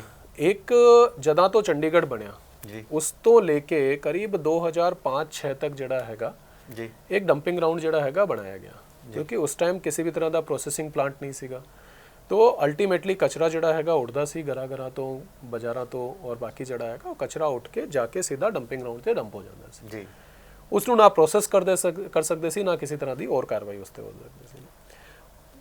वो कचरा ओवर द टाइम करीब 5 लाख टन जड़ा हैगा बने हुआ सी। ठीक है जी। तो असी स्मार्ट सिटी तो ਜਿਹੜਾ ਹੈਗਾ ਪ੍ਰੋਜੈਕਟ ਲਿਆ, ਸਮਾਰਟ ਸਿਟੀ ਤੁਹਾਡੇ ਕੋਲ ਇਸ ਥੋੜਾ ਜਿਹਾ ਸਹਾਇਕ ਕਰਿਆ ਸੀ। ਹਾਂ, ਸਮਾਰਟ ਸਿਟੀ ਜੋ ਕਿਉਂਕਿ ਜਿਹੜੇ ਕੰਮਾਂ ਦੇ ਲਈ ਪੈਸਾ ਜਿਹੜਾ ਹੈਗਾ ਮਿਊਨਿਸਪਲ ਕਾਰਪੋਰੇਸ਼ਨ ਨਹੀਂ ਹੁੰਦਾ, ਉਹਨੂੰ ਜਿਹੜਾ ਹੈਗਾ ਸਮਾਰਟ ਸਿਟੀ ਤੋਂ ਵੀ ਜਿਹੜਾ ਹੈਗਾ ਚਿਪ ਇਨ ਕੀਤਾ ਜਾਂਦਾ ਜੀ। ਸੋ ਸਮਾਰਟ ਸਿਟੀ ਤੋਂ ਪ੍ਰੋਜੈਕਟ ਨੂੰ ਲਿਆ, ਲੈ ਕੇ ਜਿਹੜਾ ਹੈਗਾ 5 ਲੱਖ ਟਨ ਜਿਹੜਾ ਕਚਰਾ ਪੁਰਾਣਾ ਹੈਗਾ ਉਹਨੂੰ ਪੁਰਾਣੇ ਕਚਰੇ ਨੂੰ ਨਿਸਤਾਰਨ ਦਾ ਜਿਹੜਾ ਹੈਗਾ ਪ੍ਰੋਜੈਕਟ ਬਣਾਇਆ, ਕੰਮ ਅਲੋਟ ਹੋ ਗਿਆ, ਕੰਮ ਚੱਲ ਰਿਹਾ ਹੈ। 5 ਲੱਖ ਵਿੱਚੋਂ 2 ਲੱਖ ਟਨ ਜਿਹੜਾ ਹੈਗਾ ਕਚਰਾ प्रोसेस भी हो गया जी। 3 लाख टन भी जड़ा दिसंबर तक प्रोसेस हो जाएगा, जिहड़ी कंपनी काम कर रही है। ठीक है, ये हो गया जड़ा 5 लाख टन कचरा पुराना रहा हो। हाँ जी। उसके बाद जदा 2006-7 विच नई जड़ी हैगी इत्थे प्रोसेसिंग प्लांट जड़ा हैगा लगाया गया, एक कंपनी ने जड़ा हैगा प्राइवेट कंपनी ने प्लांट लगाया, और उस प्रोसेसिंग प्लांट तो यह सीगा कि जड़ा भी कचरा प्रोसेस पूरा 100% किया जाएगा, लेकिन जड़ा लास्ट 5-7% जड़ा कचरा इस तरह का रहिंदा जिहदा इनर्ट होंदे हैं, पत्थर हो गए, दूसरी चीज़ां हो गई, उन्होंने सेंट्री लैंडफिल साइड ते डाल दिता जाएगा। और 15 सालों के विच वो जड़ा कचरा है वो ओवर द टाइम धीरे धीरे बढ़ता चला गया, क्योंकि प्रोसेसिंग प्लांट अपनी पूरी कैपेसिटी नाल काम नहीं कर रहा सी। हुण प्लांट अगर अपनी कैपेसिटी नाल काम नहीं करेगा तो ओबवियसली कचरा किसी न किसी जगह तो डालोगे जी। वो कचरा भी जड़ा है इस नई वाली जगह ते जड़ा है डलदा है। तो इत्थे करीब 1-1.25 लाख टन जड़ा है नया कचरा बन गया, जिन्हों अभी वो आपां सामने तो दिखता है वो वाला प्लांट। तो पिछला वाला जड़ा है वो क्लीयर हो रहा है, ਉਹਦੇ ਨਾਲ 20 एकड़ जगह जड़ी हैगी साडी खाली होएगी, साफ सुथरी होएगी। ਅਸੀਂ ਦੇਖਾਂਗੇ ਉਹਨੂੰ ग्राउंड बनाना है, कोई जड़ा है स्पोर्ट्स स्टेडियम बनाना है, कोई पार्क बनाना है, जिस तरह के लोगों की ਜਿਹੜਾ पहाड़ सी डाउन हो गए, वो पहाड़ जड़ा पिछला वाला पहाड़ हैगा वो सारा का सारा जड़ा है खाली हो जाएगा। ठीक है, वो मतलब जिवें मैं क्या 40% तो हो गया, बाकी जड़ा है 60% भी जड़ा है दिसंबर तक। जड़ा फ्रंट वाला हैगा जड़ा 1-1.25 लाख टन जड़ा बाद च तैयार होया है, पिछले 15 सालों तो तैयार होया। ਉਹਨੂੰ ਜਿਹੜਾ ਹੈਗਾ ਅਸੀਂ ਸਵੱਛ ਭਾਰਤ ਮਿਸ਼ਨ ਦਾ ਸਾਡਾ ਪ੍ਰੋਜੈਕਟ ਜਿਹੜਾ ਚੱਲ ਰਿਹਾ ਹੈਗਾ, ਉਹਦੇ ਵਿੱਚ ਪਾਰਟ 2 ਸ਼ੁਰੂ ਹੋ ਰਿਹਾ ਹੈ ਜੀ। ਔਰ ਉਹਦੇ ਵਿੱਚ ਜਿਹੜਾ ਹੈਗਾ ਬਾਇਓ ਮਾਈਨਿੰਗ ਲੀਗੇਸੀ ਵੇਸਟ ਜਿਹੜੇ ਇਸ ਤਰ੍ਹਾਂ ਦਾ ਵੇਸਟ ਹੁੰਦਾ ਉਹਨੂੰ ਲੀਗੇਸੀ ਵੇਸਟ ਕਹਿੰਦੇ, ਕਿ ਪੁਰਾਣਾ ਜਿਹੜਾ ਵੇਸਟ ਡੰਪ ਤੇ ਪਿਆ ਹੋਇਆ ਹੈਗਾ ਉਹਨੂੰ ਪ੍ਰੋਸੈਸ ਕਰਨ ਦਾ ਵੀ ਉਹਦੇ ਵਿੱਚ ਪ੍ਰੋਵੀਜ਼ਨ ਹੈ। ਤਾਂ ਅਸੀਂ ਡੀਪੀਆਰ ਆਪਣੀ ਬਣਾ ਕੇ ਜਿਹੜਾ ਹੈਗੀ ਉਹਦੇ ਵਿੱਚ ਸਬਮਿਟ ਕਰਾਂਗੇ। ਡੀਪੀਆਰ ਸਾਡੀ ਤਿਆਰ ਹੈਗੀ, ਔਰ ਮੈਨੂੰ ਉਮੀਦ ਹੈ ਉਹਦੇ ਵਿੱਚੋਂ ਪੈਸੇ ਮਿਲਣਗੇ ਤਾਂ ਇਹ ਵਾਲਾ ਡੰਪ ਵੀ ਜਿਹੜਾ ਹੈਗਾ ਖਾਲੀ ਹੋ ਜਾਏਗਾ। ਤੁਸੀਂ ਦੂਸਰਾ ਇਸੇ ਨਾਲ ਜੁੜਿਆ ਹੋਇਆ ਸਫਾਈ ਨਾਲ ਜੁੜਿਆ ਰੈਂਕਿੰਗ ਦਾ ਮਾਮਲਾ, ਰੈਂਕਿੰਗ ਗਿਰ ਰਹੀ ਹੈ, ਇਹਦਾ ਕੀ ਕਾਰਨ ਹੈ? ਇਹ ਕਿ ਤੁਸੀਂ ਇਹ 'ਚ ਕੀ ਨਵਾਂਪਣ ਕੀਤਾ ਫਿਰ ਜੇ ਸੈੱਟ ਆ ਜੇ? ਹਾਂ, ਸਵੱਛਤਾ ਰੈਂਕਿੰਗ ਆਪਾਂ ਨੂੰ 2-3 ਇਸ਼ੂਜ਼ ਜਿਹੜੇ ਹੈਗੇ ਸਮਝਣ ਦੀ ਲੋੜ ਹੈ। ਪਹਿਲਾ ਇਹ ਹੈਗਾ ਕਿ ਜਦੋਂ ਵੀ ਇਹ ਕੰਪੀਟੀਸ਼ਨ ਹੁੰਦਾ ਹੈ ਉਹਦੇ ਵਿੱਚ ਇਹ ਹੁੰਦਾ ਹੈ ਕਿ ਤੁਸੀਂ ਕਿਸ ਤਰੀਕੇ ਨਾਲ ਕਿਸ ਸਪੀਡ ਨਾਲ ਦੌੜ ਰਹੇ ਹੋ, ਉਸ ਤੋਂ ਜ਼ਿਆਦਾ ਇਹ ਵੀ ਮਾਇਨੇ ਰੱਖਦਾ ਹੈ ਕਿ ਦੂਸਰੇ ਵਾਲਾ ਤੁਹਾਡੇ ਤੋਂ ਜ਼ਿਆਦਾ ਸਪੀਡ ਨਾਲ ਤਾਂ ਨਹੀਂ ਦੌੜ ਰਿਹਾ ਹੈਗਾ। ਜਦੋਂ ਨਈ ਰੈਂਕਿੰਗ ਸ਼ੁਰੂ ਹੋਈ ਸੀ ਉਸ ਟਾਈਮ ਥੋੜਾ ਜਿਹਾ ਐਡ ਕਰਦੇ ਵਿੱਚ, ਜਦੋਂ ਪਿਛਲੀ ਰੈਂਕਿੰਗ ਗਿਰਨ ਦਾ ਇੱਕੋ ਹੀ ਕਾਰਨ ਬਣਿਆ ਕਿ ਜਿਹੜੇ ਚੰਡੀਗੜ੍ਹ ਦੇ ਲੋਕਾਂ ਨੇ ਫੀਡਬੈਕ ਪੋਜ਼ਿਟਿਵ ਨਹੀਂ ਦਿੱਤੀ ਸੀ, कितने कितने गैप नहीं रहा कारपोरेशन का? नहीं, दोनों चीज़ें आएंगी। अच्छा, दोनों चीज़ें हैं। देखो मतलब मैं वापस वही कहूँगा कि किसी भी शहर का जदा कंपीटिशन किसी दूसरे शहर नाल या पूरे इंडिया के जिन्ने भी शहर हैं उन्होंने नाल जदा कंपीटिशन होता है तो उस कंपीटिशन विच ये मायने रखता है कि मैं किस स्पीड नाल अपने रिफॉर्म्स कर रहे हैं तो दूसरे सिटीज़ जड़े हैं कि किस स्पीड नाल अपने रिफॉर्म्स कर रहे हैं। मैनूं लगता है कि ओवर द टाइम जिहड़े इंफ्रास्ट्रक्चर नूं इंप्रूव करने दे लई सिस्टमिक चीज़ों को जोड़ा है इंप्रूव करने के लिए जिहड़ी चीज़ां होनी चाहिए सीगी वो चंडीगढ़ च पहला नहीं हो पाई जी। जिवें रेहड़ियां नाल जोड़ा है घर घर तो कचरा उठाया जाता सी, हुण जोड़ा रेहड़ियां दे विच कचरा मिक्स हो जाता सी तो मिक्स वेस्ट आंदा है तो उहदे जोड़े है साढ़े नंबर करते सीगे। फिर उन्होंने जोड़ा है ट्रांसपोर्टेशन च प्रॉब्लम सीगी।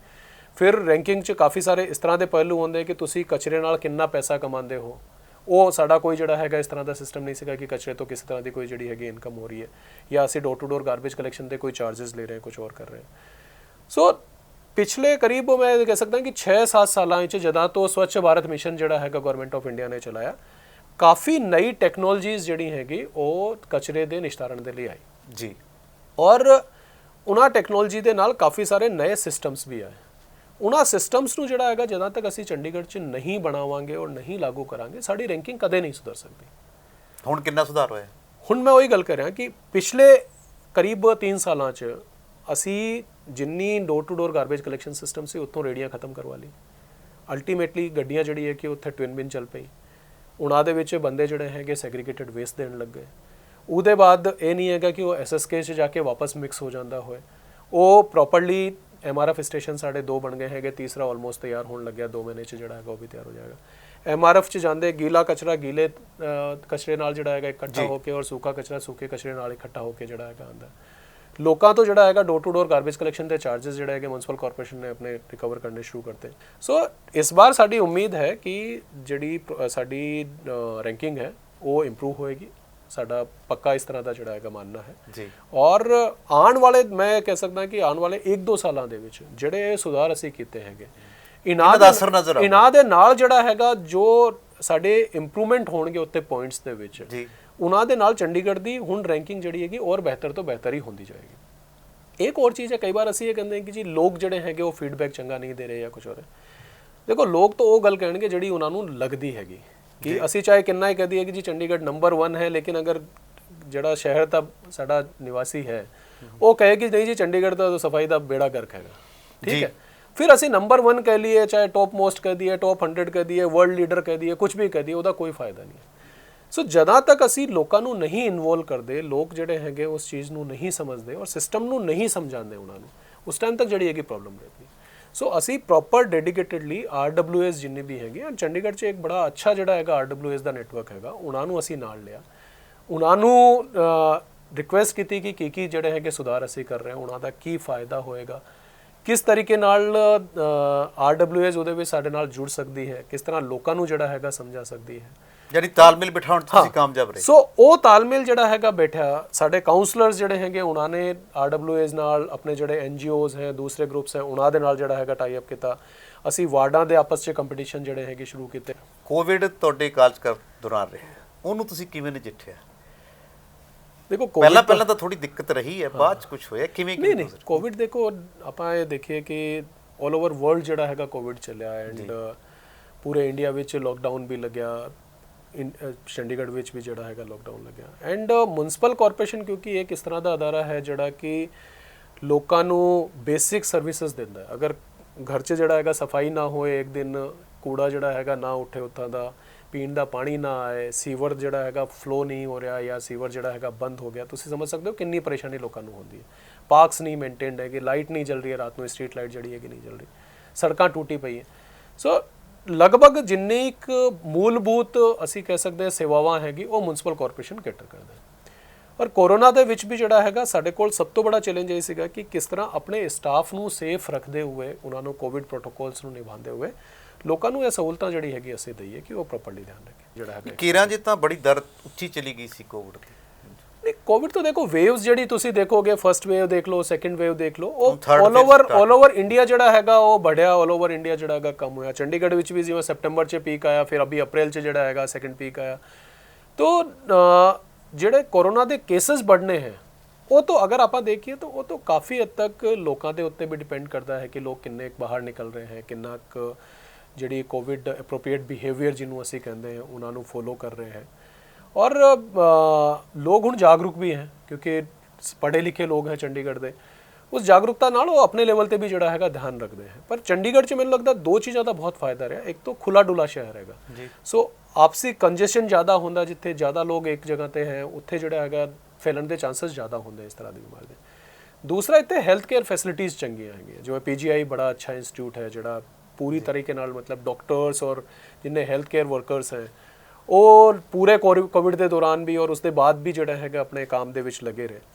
ਯਾਨੀ ਕਹਿਣ ਦਾ ਮਤਲਬ ਤੁਸੀਂ ਸਾਰਾ ਵਧੀਆ ਦੇਖ ਲਿਆ। ਅਬ ਹਾਂ ਬਿਲਕੁਲ ਵੀ ਟਰਾਈਡ ਆਵਰ ਬੈਸਟ। ਬਾਕੀ ਤਾਂ ਲੋਕ ਜਿਹੜੇ ਹੈਗੇ ਉਹ ਜ਼ਿਆਦਾ ਲੋਕ ਵੀ ਸਮਝ ਕੇ ਜਿਹੜਾ ਪਿਛਲਾ ਗੈਪ ਸੀਗਾ ਉਹ ਤੁਸੀਂ ਦੂਰ ਕਰਨ 'ਚ ਸਫਲ ਰਹੇ। ਬਿਲਕੁਲ।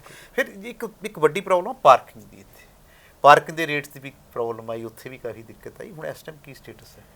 ਦੇਖੋ ਪਾਰਕਿੰਗ ਇੱਥੇ ਜਿਹੜੀ ਹੈਗੀ, ਕਿਉਂਕਿ ਸਮਾਰਟ ਸਿਟੀ ਤੁਸੀਂ ਦੇਖਿਓ ਨਾ, ਸਮਾਰਟ ਪਾਰਕਿੰਗ ਤੋਂ ਲੈ ਕੇ MP ਕਿਰਨ ਖੇਰ ਤੱਕ ਇੱਕ ਦਿਨ ਗੱਲ ਹੋਈ, ਉਹ ਖੁਦ ਗਏ, ਫਿਰ ਉਹਨਾਂ ਨੇ ਦੁਬਾਰਾ ਰੇਟ ਘੱਟ ਕਰਨੇ ਪਏ, ਇੱਕਦਮ ਹੀ ਕਰਨਾ ਪਿਆ, ਸਾਰਾ ਕੁਝ ਪਹਿਲਾਂ ਵੱਧ ਗਿਆ ਸੀਗਾ। ਉਹ ਕੀ ਸਥਿਤੀ ਸੀਗੀ? ਨਹੀਂ, ਆਪਾਂ ਨੂੰ ਦੋ ਤਿੰਨ ਚੀਜ਼ਾਂ ਸਮਝਣ ਦੀ ਲੋੜ ਹੈ। ਅੱਜ ਦੀ ਘੜੀ ਸ਼ਹਿਰ 'ਚ ਵਹੀਕਲ ਕਿੰਨੇ ਹੈ ਤੇ ਪਾਰਕਿੰਗ ਸਪੇਸ ਕਿੰਨੀ ਹੈ ਜੀ। ਆਪਾਂ ਇਹ ਘਰ ਲੈ ਲਈਏ, ਗੱਡੀ ਜਿਹੜੀ ਹੈ ਕਿ 4 ਲੈ ਲਈਏ, ਲੇਕਿਨ ਗੱਡੀਆਂ ਨੂੰ ਖੜੀ ਕਰਨ ਦੇ ਲਈ ਜਗ੍ਹਾ ਨਹੀਂ ਹੈ, ਉਹਨਾਂ ਦਾ ਕਰੋਗੇ ਕੀ? ਮੈਂ ਇੱਕ ਤੁਹਾਨੂੰ ਚੀਜ਼ ਐਡ ਕਰਦਾ, ਇੱਕ ਤਾਂ ਆਪਾਂ ਕਾਰਪੋਰੇਸ਼ਨ ਵੱਲੋਂ ਕਰ ਰਹੇ ਸੀਗੇ, ਇੱਕ ਐਡਮਿਨਿਸਟ੍ਰੇਸ਼ਨ ਵੀ ਕੁਝ ਬਣਾਉਣਾ ਚਾਹੁੰਦੀ ਸੀ ਪਾਰਕਿੰਗ ਪਾਲਿਸੀ, ਬਣੀ ਹੈ ਜੀ, ਬਣੀ ਹੈ, ਤੇ ਉਹ ਪੈਚਅਪ ਚੱਲ ਰਿਹਾ। ਹਾਂ ਬਿਲਕੁਲ ਜੀ, ਉਹ ਕਿਉਂਕਿ we are also part of the administration, ਤਾਂ ਓਬਵੀਅਸਲੀ ਜਿਹੜੀ ਵੀ ਚੀਜ਼ਾਂ ਹੁੰਦੀ ਹੈ ਉਹਦੇ ਵਿੱਚ ਮਿਊਨਿਸਪਲ ਕਾਰਪੋਰੇਸ਼ਨ ਦਾ ਵੀ ਜਿਹੜਾ ਹੈਗਾ ਵਰਜਨ ਲਿਆ ਜਾਂਦਾ ਹੈ। ਮੈਂ ਵਾਪਸ ਉਸ ਚੀਜ਼ ਨੂੰ ਕਹਿਣਾ ਚਾਹ ਰਿਹਾ ਕਿ ਪਰ ਸਰ ਥੋੜੀ ਜਿਹੀ ਕਮੈਂਟ ਕਰਦਾ ਵੀ ਪਾਰਕਿੰਗ ਸਮਾਰਟ ਨਹੀਂ ਹੋ ਸਕੀ, ਇਸੇ ਕਰਕੇ ਰੇਟ ਘਟਾਉਣਾ ਪਿਆ ਆਪਾਂ ਨੂੰ। ਹੁਣ ਸਮਾਰਟ ਹੈ ਨਹੀਂ, ਮੈਨੂੰ ਕਿਉਂਕਿ ਦੋਨੇ ਡਿਪਾਰਟਮੈਂਟ ਤੋਂ ਦੇਖੋ, ਮੈਂ ਉਹੀ ਗੱਲ ਕਰ ਰਿਹਾ ਕਿ ਸਮਾਰਟ ਦੀ ਡੈਫੀਨੇਸ਼ਨ ਕੀ ਹੈਗੀ। ਅੱਜ ਦੀ ਘੜੀ ਜਿੰਨੇ ਕਿ ਸਮਾਰਟ ਫੀਚਰ ਅਸੀਂ ਆਪਣੇ ਟੈਂਡਰ 'ਚ ਰੱਖੇ ਸੀਗੇ ਉਹ ਸਾਰੇ ਕੇ ਸਾਰੇ ਲੱਗ ਗਏ ਜੀ। ਲੇਕਿਨ ਅਗਰ ਆਪਾਂ ਸਮਾਰਟ ਕਹੀਏ, ਸਮਾਰਟ ਤੋਂ ਇਸ ਤਰ੍ਹਾਂ ਦੀ ਵੀ ਹੁੰਦੀ ਹੈ ਕਿ ਤੁਸੀਂ ਗਏ, ਉੱਥੇ ਬੂਮ ਬੈਰੀਅਰ ਲੱਗਿਆ ਹੋਇਆ ਹੈ, ਆਪਣਾ ਜਿਹੜਾ ਹੈਗਾ ਸਲਿੱਪ ਦਿਖਾਈ ਔਰ ਅੰਦਰ ਐਂਟਰ ਕਰ ਗਏ, ਵਾਪਸ ਨਿਕਲੇ, ਜਿਵੇਂ ਮਾਲ 'ਚ ਹੁੰਦੀ ਹੈ, ਦੂਸਰੀ ਜਗ੍ਹਾ ਤੇ ਹੁੰਦੀ ਹੈ। ਦੈਨ ਦੇਰ ਆਰ ਮੈਕੈਨੀਕਲ ਪਾਰਕਿੰਗ ਸੀ, ਤੁਸੀਂ ਗੱਡੀ ਨੂੰ ਜਾ ਕੇ ਲਗਾਇਆ, ਉਹ ਆਪਣੇ ਆਪ ਜਿਹੜਾ ਹੈਗਾ ਲੈ ਜਾ ਕੇ ਕਿਸੇ ਜਗ੍ਹਾ ਤੇ ਜਿਹੜਾ ਹੈਗਾ ਗੱਡੀ ਨੂੰ ਸੈੱਟ ਕਰ ਦੇਗੀ, ਤੁਸੀਂ ਵਾਪਸ ਆ ਕੇ ਆਪਣੀ ਟਿਕਟ ਦਿਖਾਓਗੇ, ਉਹ ਵਾਪਸ ਜਿਹੜਾ ਹੈਗਾ ਲਾ ਕੇ ਨੀਚੇ ਵਾਪਸ ਤੁਹਾਡੇ ਕੋਲ ਗੱਡੀ ਛੱਡ ਦੇਗੀ। ਸੋ ਸਮਾਰਟ ਫੀਚਰਸ ਬਹੁਤ ਸਾਰੇ ਹੋ ਸਕਦੇ, ਲੇਕਿਨ ਜਦੋਂ ਪਿਛਲਾ ਜਿਹੜਾ ਹੈਗਾ ਟੈਂਡਰ ਹੋਇਆ ਸੀ ਸਮਾਰਟ ਪਾਰਕਿੰਗ ਦਾ, ਜਿਹੜਾ ਕਿ ਆਰੀਆ ਟੋਲ ਵਾਲਾਂ ਦੇ ਕੋਲ ਸੀਗਾ ਜੀ, ਉਹਦੇ ਵਿੱਚ ਕਾਫੀ ਸਾਰੇ ਇਸ ਤਰ੍ਹਾਂ ਦੇ ਫੀਚਰ ਰੱਖੇ ਗਏ ਸੀਗੇ ਜਿਹੜੇ ਕਿ ਫਾਈਨਲੀ ਇੰਪਲੀਮੈਂਟ ਨਹੀਂ ਹੋ ਪਾਏ, ਔਰ ਉਹਦੇ ਨਾਲ ਜਿਹੜਾ ਹੈਗਾ ਸਾਡੀ ਜਿਹੜੀ ਹੈਗੀ ਰਿਫਟ ਹੋਈ, ਉਹਨੂੰ ਜਿਹੜਾ ਹੈਗਾ ਟੈਂਡਰ ਨੂੰ ਕੈਂਸਲ ਕੀਤਾ। ਦੁਬਾਰਾ ਜਿਹੜਾ ਨਵਾਂ ਟੈਂਡਰ ਹੋਇਆ ਉਹਦੇ ਵਿੱਚ ਵੀ ਇਹੀ ਧਿਆਨ ਰੱਖਿਆ ਗਿਆ ਕਿ ਕੀ ਪਾਰਕਿੰਗ ਦੀ ਰੇਟਸ ਇਸ ਤਰ੍ਹਾਂ ਦੀ ਹੋਏ ਕਿ ਲੋਕ ਘੱਟ ਤੋਂ ਘੱਟ ਟਾਈਮ ਦੇ ਵਿੱਚ ਜਿਹੜਾ ਹੈਗਾ ਐਟਲੀਸਟ ਕਮਰਸ਼ੀਅਲ ਏਰੀਆ, ਕਿਉਂਕਿ ਮੈਂ ਕਮਰਸ਼ੀਅਲ ਏਰੀਆ ਦੀ ਪਾਰਕਿੰਗ ਦੀ ਗੱਲ ਕਰ ਰਿਹਾ, ਔਰ ਉਹ ਵੀ ਜਿਹੜੇ ਮੇਜਰ ਕਮਰਸ਼ੀਅਲ ਏਰੀਆਜ਼ ਹੈਗੇ ਇਹਨਾਂ ਦੇ ਵਿੱਚ ਲਗਭਗ ਪੂਰੇ ਸ਼ਹਿਰ ਦੇ ਲੋਕ ਜਾਂਦੇ ਹੈ, ਔਰ ਈਵਨ ਬਾਹਰ ਦੇ ਲੋਕ ਵੀ ਜਿਹੜਾ ਹੈਗਾ ਆ ਕੇ ਉੱਥੇ ਆਪਣੀ ਗੱਡੀਆਂ ਜਿਹੜੀ ਹੈਗੀ ਖੜੀ ਕਰਕੇ ਆਪਣਾ ਕੰਮ ਕਰਦੇ। ਸੋ ਇਨਸੈਂਟਿਵ ਕੀ ਹੋਣਾ ਚਾਹੀਦਾ ਹੈ ਕਿ ਤੁਸੀਂ ਆਪਣਾ ਕੰਮ ਕਿੰਨੀ ਜਲਦੀ ਕਰਕੇ ਵਾਪਸ ਨਿਕਲ ਸਕਦੇ ਹੋ, ਉਸ ਚੀਜ਼ ਨੂੰ ਧਿਆਨ 'ਚ ਰੱਖਦੇ ਹੋਏ ਪਾਰਕਿੰਗ ਦੀ ਰੇਟਸ ਜਿਹੜੀ ਹੈਗੀ ਬਣਾਏਗੀ। ਔਰ ਰੇਟਸ ਜਿਹੜੀ ਹੈਗੀ ਉਹ ਮੈਂ ਨਹੀਂ ਕਹਿ ਸਕਦਾ ਜ਼ਿਆਦਾ ਹੈ ਘੱਟ ਹੈਗੀ, ਉਹ ਸਭ ਦੀ ਆਪਣੀ ਆਪਣੀ ਸੋਚ ਹੋ ਸਕਦੀ ਹੈ, ਲੇਕਿਨ ਇਹ ਸੀ ਕਿ 10 ਮਿੰਟ 'ਚ ਅਗਰ ਤੁਹਾਡੀ ਗੱਡੀ ਅੰਦਰ ਜਾ ਕੇ ਡ੍ਰੌਪ ਕਰਕੇ ਆ ਗਈ ਤਾਂ ਫ੍ਰੀ ਰਹੇਗੀ। ਉਹਦੇ ਬਾਅਦ ਜਿਹੜਾ ਹੈਗਾ ਅਗਰ 1 ਘੰਟਾ ਲੱਗਿਆ ਤਾਂ ਉਹਦੀ ਇੱਕ ਰੇਟ ਹੈ, 4 ਘੰਟੇ ਲੱਗਣਗੇ ਤਾਂ ਜਿਹੜਾ ਹੈਗਾ ਉਸਦੀ ਇੱਕ ਰੇਟ ਹੈ, ਔਰ 8 ਘੰਟੇ ਜਾਂ ਉਸ ਤੋਂ ਜ਼ਿਆਦਾ ਲੱਗਣਗੇ ਤਾਂ ਉਹਦੀ ਰੇਟ ਅਲੱਗ ਹੈਗੀ।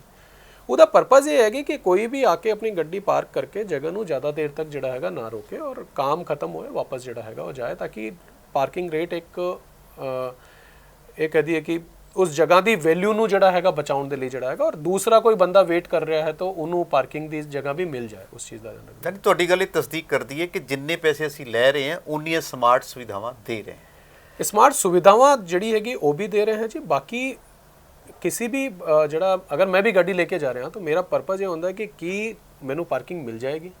ਸੋ ਬੋਰਡ ਉੱਪਰ ਸਾਹਮਣੇ ਜਿਹੜਾ ਹੈਗਾ ਉਹ ਲੱਗਿਆ ਹੋਇਆ, ਜਿਸ ਦੇ ਉੱਤੇ ਜਿਹੜਾ ਹੈਗਾ ਲਿਖਦਾ ਹੈ ਕਿ ਜੀ ਕਿੰਨੀ ਇੱਥੇ ਪਾਰਕਿੰਗ ਸਪੇਸ ਹੈ, ਕਿੰਨੀ ਖਾਲੀ ਹੈ, ਕਿੰਨੀ ਭਰੀ ਹੋਈ ਹੈਗੀ।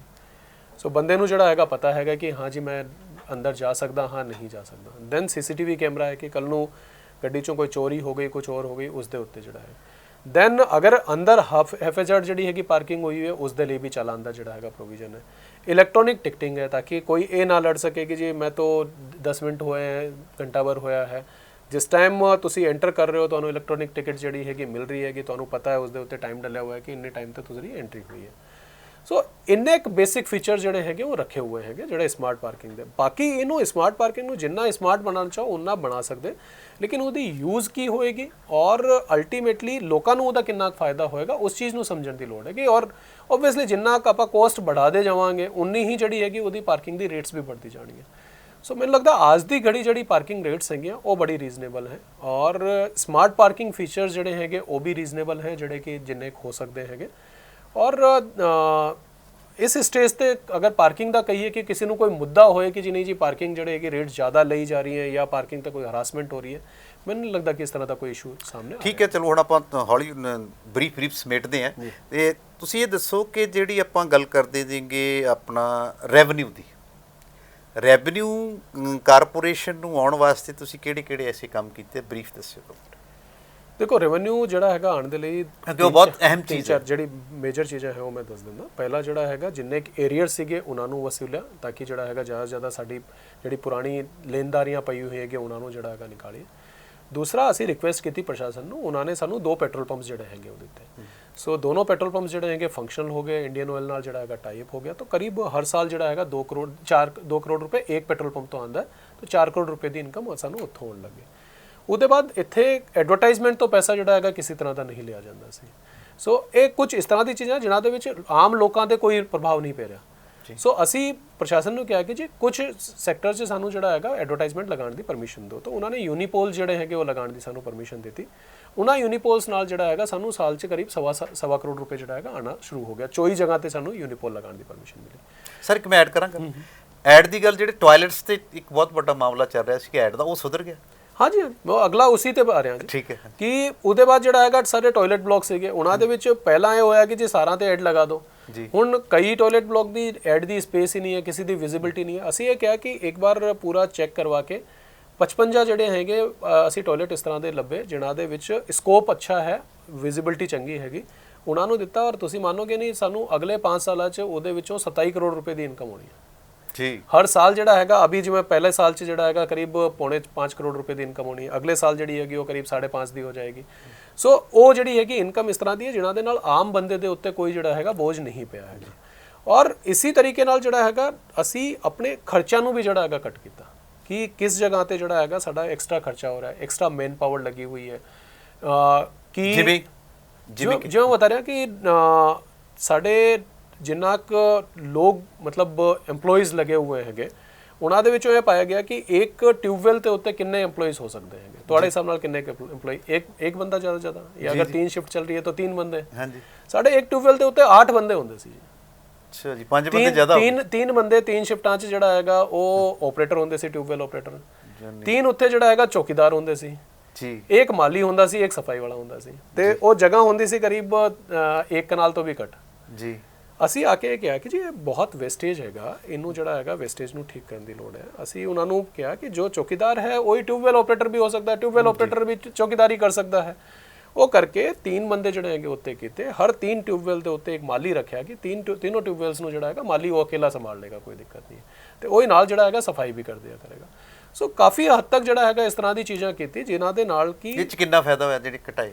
ਇਹਦੇ ਨਾਲ ਜੀ ਸਾਡੇ ਕਰੀਬ ਮੈਂ ਕਹਿ ਸਕਦਾ ਸਾਲ ਦਾ ਜਿਹੜਾ ਹੈਗਾ ਕਰੀਬ 2 ਕਰੋੜ ਰੁਪਏ ਦੇ ਆਸ-ਪਾਸ ਜਿਹੜਾ ਹੈਗਾ ਇਹਦੇ ਵਿੱਚੋਂ ਬਚਾ। ਉਹਦੇ ਇਲਾਵਾ ਜਿਵੇਂ ਟਿਊਬਵੈਲ ਫੁਆਰੇ ਲੱਗੇ ਹੋਏ ਹੈਗੇ ਪਾਰਕਾਂ 'ਚ, ਫੁਆਰੇ ਉਹਨਾਂ ਦੇ ਉੱਤੇ ਵਾਧੂ ਬੰਦੇ ਲੱਗੇ ਹੋਏ ਸੀਗੇ, ਉਹਨਾਂ ਨੂੰ ਜਿਹੜਾ ਹੈਗਾ ਔਰ ਸਟ੍ਰੀਮਲਾਈਨ ਕੀਤਾ ਗਿਆ। ਸੋ ਇੱਕ ਰੈਵਨਿਊ बढ़ाना भी जरूरी है, साथ साथ अपनी इनकम ਜਿਹੜਾ ਖਰਚਾ ਹੋ ਰਿਹਾ ਉਹਨੂੰ ਇਹ ਦੇਖਣਾ ਕਿ ਖਰਚਾ ਸਹੀ ਹੈ ਨਹੀਂ ਹੈ, ਉਹ ਵੀ ਜਿਹੜਾ ਹੈਗਾ ਬਹੁਤ। ਟੋਟਲ ਆਪਾਂ ਮਲਾਈਏ ਕਿੰਨੇ ਕੁ ਦਾ ਤੁਸੀਂ ਰੈਵਨਿਊ ਸੈੱਟ ਕਰਤਾ ਟੋਟਲ? आज मैं कह सकता जी कि म्यूनसिपल कॉरपोरेशन अपने पाँव ਤੇ ਖੜੀ ਹੋਈ ਹੈ, ਔਰ ਜੋ ਅੱਜ ਦੀ ਘੜੀ ਗ੍ਰਾਂਟੀਨੇਟ ਸਾਨੂੰ ਮਿਲ ਰਹੀ ਹੈਗੀ ਉਸ ਦੇ ਨਾਲ ਜਿੰਨੇ ਬੇਸਿਕ ਕੰਮ ਹੈਗੇ ਉਹ ਸਾਰੇ ਅਸੀਂ ਪੂਰੇ ਕਰ ਸਕਦੇ ਹਾਂ। ਇਹ ਜ਼ਰੂਰ ਹੈਗੀ ਕਿ ਕੋਈ ਬੜਾ ਪ੍ਰੋਜੈਕਟ ਲੈਣਾ ਹੈ ਕਿ ਜੀ ਸਾਰੀ ਸ਼ਹਿਰ ਦੀ ਜਿਹੜੀ ਹੈਗੀ ਕੱਲ ਨੂੰ ਸੀਵਰ ਲਾਈਨ ਠੀਕ ਕਰਨੀ ਹੈਗੀ ਔਰ ਕਰਨੀ ਹੈ, ਉਹਨਾਂ ਦੇ ਲਈ ਜ਼ਰੂਰ ਜਿਹੜਾ ਹੈਗਾ ਗਵਰਨਮੈਂਟ ਤੋਂ ਮਤਲਬ ਚੰਡੀਗੜ੍ਹ ਤੋਂ ਜਿਹੜਾ ਹੈਗਾ ਪ੍ਰਸ਼ਾਸਨ ਤੋਂ ਪੈਸੇ ਲੈਣ ਦੀ ਲੋੜ ਹੈਗੀ। ਅਦਰਵਾਈਜ਼ ਸਾਡੀ ਕਰੀਬ 300 ਕਰੋੜ ਦੇ ਆਸ-ਪਾਸ ਜਿਹੜੀ ਹੈਗੀ ਖੁਦ ਦੀ ਇਨਕਮ ਹੋ ਰਹੀ ਹੈ। 500 ਕਰੋੜ ਰੁਪਏ ਜਿਹੜਾ ਹੈਗਾ ਸਾਨੂੰ ਜਿਹੜਾ ਹੈਗਾ ਪ੍ਰਸ਼ਾਸਨ ਤੋਂ ਆ ਰਿਹਾ। 800 ਕਰੋੜ ਰੁਪਏ ਚੰਡੀਗੜ੍ਹ ਵਰਗੇ ਸ਼ਹਿਰ ਦੇ ਲਈ ਬਹੁਤ ਹੁੰਦੇ ਹੈਗੇ ਔਰ ਚੰਗਾ ਹੈਗਾ, ਮਤਲਬ ਇਹਦੇ ਨਾਲ ਨਗਰ ਨਿਗਮ ਆਰਾਮ ਨਾਲ ਜਿਹੜਾ ਹੈਗਾ ਆਪਣਾ ਕੰਮ ਕਰ ਸਕਦੇ। ਤੁਸੀਂ ਸੰਤੁਸ਼ਟ ਹੋ ਆਪਦੇ ਖਰਚ ਕਰ? ਬਿਲਕੁਲ ਜੀ, ਮੈਨੂੰ ਪੂਰੀ ਸੰਤੁਸ਼ਟੀ ਹੈਗੀ ਔਰ ਸਪੈਸ਼ਲੀ ਮੈਨੂੰ ਜ਼ਿਆਦਾ ਸੰਤੁਸ਼ਟੀ ਜਿਹੜੀ ਹੈਗੀ ਮਤਲਬ ਮਿਊਨਸਿਪਲ ਕਾਰਪੋਰੇਸ਼ਨ ਤੋਂ ਹੈਗੀ, ਪਰ ਸਮਾਰਟ ਸਿਟੀ ਵਾਲੀ ਸਾਈਡ ਤੋਂ ਵੀ ਕਾਫੀ ਹੈਗੀ, ਕਿਉਂਕਿ ਜਦੋਂ ਮੈਂ ਜੁਆਇਨ ਕੀਤਾ ਸੀਗਾ ਉਸ ਟਾਈਮ ਸਮਾਰਟ ਸਿਟੀ ਦਾ ਇੱਕ ਵੀ ਪ੍ਰੋਜੈਕਟ ਜਿਹੜਾ ਹੈਗਾ ਉਹ ਨਹੀਂ ਸ਼ੁਰੂ ਹੋਇਆ ਸੀ ਔਰ ਇਵਨ DPRs ਵਗੈਰਾ ਵੀ ਜਿਹੜੀ ਹੈਗੀ ਆਦੀ ਅਧੂਰੀ ਸੀ ਬਣੀ ਹੋਈ ਸੀਗੀ। ਅੱਜ 3 ਸਾਲਾਂ ਦੇ ਬਾਅਦ ਸਾਡੀ ਇਵਨ ਕੋਰੋਨਾ ਵਿੱਚ ਰਿਹਾ, ਇਲੈਕਸ਼ਨਸ ਦੇ ਵੀ ਮਾਡਲ ਕੋਡ ਆਫ ਕੰਡਕਟ ਲੱਗੇ ਔਰ ਦੂਸਰਾ ਹੋਇਆ, ਫਾਈਨਲੀ ਸਮਾਰਟ ਸਿਟੀ ਦਾ ਇੱਕ ਵੀ ਕੰਮ ਇਸ ਤਰ੍ਹਾਂ ਦਾ ਨਹੀਂ ਹੈ ਜਿਹੜਾ ਕਿ ਐਗਜ਼ੀਕਿਊਸ਼ਨ ਸਟੇਜ 'ਚ ਨਹੀਂ ਆਇਆ ਹੋਇਆ। ਅੱਜ ਤੁਸੀਂ ਦੇਖੋ MRF ਸਟੇਸ਼ਨਸ ਬਣ ਗਏ, ਗੱਡੀਆਂ ਜਿਹੜੀ ਹੈਗੀ ਆ ਗਈ, ਸਾਡੇ SCADA ਸਿਸਟਮਸ ਤਿਆਰ ਹੋ ਰਹੇ ਹੈ, ਸਾਡੀ ਮਿਊਨਸਿਪਲ ਕਾਰਪੋਰੇਸ਼ਨ ਦੀ ਜਿੰਨੀ ਸਰਵਿਸਿਜ਼ ਹੈ ਉਹ ਡਿਜੀਟਲ ਫਾਰਮੈਟ ਤੇ ਆ ਗਈ ਹੈ, ਲੋਕਾਂ ਨੂੰ ਸਾਡੇ ਦਫ਼ਤਰਾਂ 'ਚ ਚੱਕਰ ਮਾਰਨ ਦੀ ਲੋੜ ਨਹੀਂ ਹੈ ਕਿ STP ਸਾਡੇ ਜਿਹੜੇ ਹੈਗੇ ਇੰਪਰੂਵ ਹੋ ਰਹੇ ਹੈ। ਸ਼ਹਿਰ ਦੇ ਵਿੱਚ ਕਾਫੀ ਸਾਰੇ ਨਏ ਸਮਾਰਟ ਫੀਚਰਸ ਸਕੂਲਾਂ ਦੇ ਵਿੱਚ ਦੂਸਰੀ ਜਗ੍ਹਾ ਤੇ ਜਿਹੜਾ ਹੈਗਾ ਉਹ ਇੰਟਰੋਡਿਊਸ ਕੀਤੇ ਗਏ। ਸੋ ਪਬਲਿਕ ਬਾਈਕ ਸ਼ੇਅਰਿੰਗ ਅੱਜ ਦੀ ਘੜੀ ਸਾਨੂੰ ਪਰਸੋਂ ਹੀ ਜਿਹੜਾ ਹੈਗਾ ਸਾਈਕਲ ਫੋਰ ਚੇਂਜ ਚੈਲੰਜ ਵਿੱਚ ਜਿਹੜਾ ਹੈਗਾ ਟੌਪ 11 ਸਿਟੀਜ਼ 'ਚ ਚੰਡੀਗੜ੍ਹ ਵੀ ਸ਼ਾਮਿਲ ਹੋਇਆ ਤੇ 1 ਕਰੋੜ ਰੁਪਏ ਦਾ ਇਨਾਮ ਵੀ ਮਿਲਿਆ ਹੈਗਾ। ਸੋ ਉਹਦੇ ਵਿੱਚ ਵੀ ਪੂਰੇ ਇੰਡੀਆ ਵਿੱਚ ਕੋਈ ਵੀ ਇਸ ਤਰ੍ਹਾਂ ਦਾ ਸ਼ਹਿਰ ਨਹੀਂ ਹੈਗਾ ਜਿਹਦੇ ਵਿੱਚ ਸਾਰੇ ਸ਼ਹਿਰ ਦੇ ਵਿੱਚ 617 ਲੋਕੇਸ਼ਨਸ ਤੇ ਜਿਹੜਾ ਹੈਗਾ ਸਾਈਕਲ ਸਟੈਂਡ ਬਣਨਗੇ। ਉਹਨਾਂ ਦੇ ਵਿੱਚ 5000 ਤੋਂ ਜ਼ਿਆਦਾ ਸਾਈਕਲ ਜਿਹੜੀ ਹੈਗੇ ਉਹ ਚੱਲਣਗੀਆਂ ਔਰ ਲੋਕਾਂ ਦੇ ਲਈ ਜਿਹੜੀ ਹੈਗੀ ਉਹ ਸਾਈਕਲਸ ਅਵੇਲੇਬਲ ਰਹਿਣਗੀਆਂ। ਸੋ ਬਹੁਤ ਸਾਰੀ ਚੀਜ਼ਾਂ ਹੈ ਜਿਹੜੀ ਕਿ ਚੰਡੀਗੜ੍ਹ ਦੇ ਵਿੱਚ ਹੋਈ ਹੈ ਔਰ ਮੈਂ ਉਸ ਦਾ ਕ੍ਰੈਡਿਟ ਨਹੀਂ ਲੈਂਦਾ ਕਿਉਂਕਿ ਕ੍ਰੈਡਿਟ ਤਾਂ ਓਬਵੀਅਸਲੀ ਪੂਰੀ ਟੀਮ ਕੰਮ ਕਰਦੀ ਹੈ, ਉੱਪਰ ਤੋਂ ਗਾਈਡੈਂਸ ਮਿਲਦੀ ਹੈ, ਬੜੀਆ ਗਾਈਡੈਂਸ ਜਿਹੜਾ ਹੈਗਾ ਗਵਰਨਰ ਸਾਹਿਬ ਦਾ, ਐਡਵਾਈਜ਼ਰ ਸਾਹਿਬ ਜਿਹੜੇ ਵੀ ਰਹੇ ਉਹਨਾਂ ਦਾ, ਮੇਅਰ ਸਾਹਿਬਾਨ ਜਿੰਨੇ ਰਹੇ, ਕਾਉਂਸਲਰਸ ਰਹੇ, ਸਾਡੇ ਆਫਿਸਰਸ ਜਿੰਨੇ ਯੂਟੀ 'ਚ ਹੈਗੇ ਜਾਂ ਪ੍ਰਸ਼ਾਸਨ 'ਚ ਇਧਰ ਨਗਰ ਨਿਗਮ 'ਚ ਉਹਨਾਂ ਦਾ ਸਾਰਿਆਂ ਦਾ ਰਿਹਾ। ਪਰ ultimately as a good team ਅਸੀਂ ਜਿਹੜਾ ਹੈਗਾ ਕੰਮ ਕੀਤਾ ਔਰ ਮੈਨੂੰ ਇਸ ਚੀਜ਼ ਦਾ ਬੜਾ ਸੰਤੋਸ਼ ਹੈ ਕਿ ਐਟਲੀਸਟ ਇੰਨੇ ਟੈਨਿਓਰ ਦੇ ਵਿੱਚ, ਇੱਕ ਸਟੇਬਲ ਟੈਨਿਓਰ ਦੇ ਵਿੱਚ ਜਿੰਨੇ ਸੁਧਾਰ ਹੋ ਸਕਦੇ ਸੀਗੇ ਉਹ ਸਾਰੇ ਕੇ ਸਾਰੇ ਜਿਹੜੇ ਹੈਗੇ ਉਹ ਕੀਤੇ ਔਰ ਉਹ ਆਲ ਮੈਚੋਰ ਵੀ ਹੋਏ, ਉਹਨਾਂ ਨੂੰ ਇੰਪਲੀਮੈਂਟ ਵੀ ਕਰਵਾ ਪਾਏ ਔਰ ਫਾਈਨਲੀ ਚੰਡੀਗੜ੍ਹ 'ਚ ਬਹੁਤ ਸਕੋਪ ਹੈਗਾ।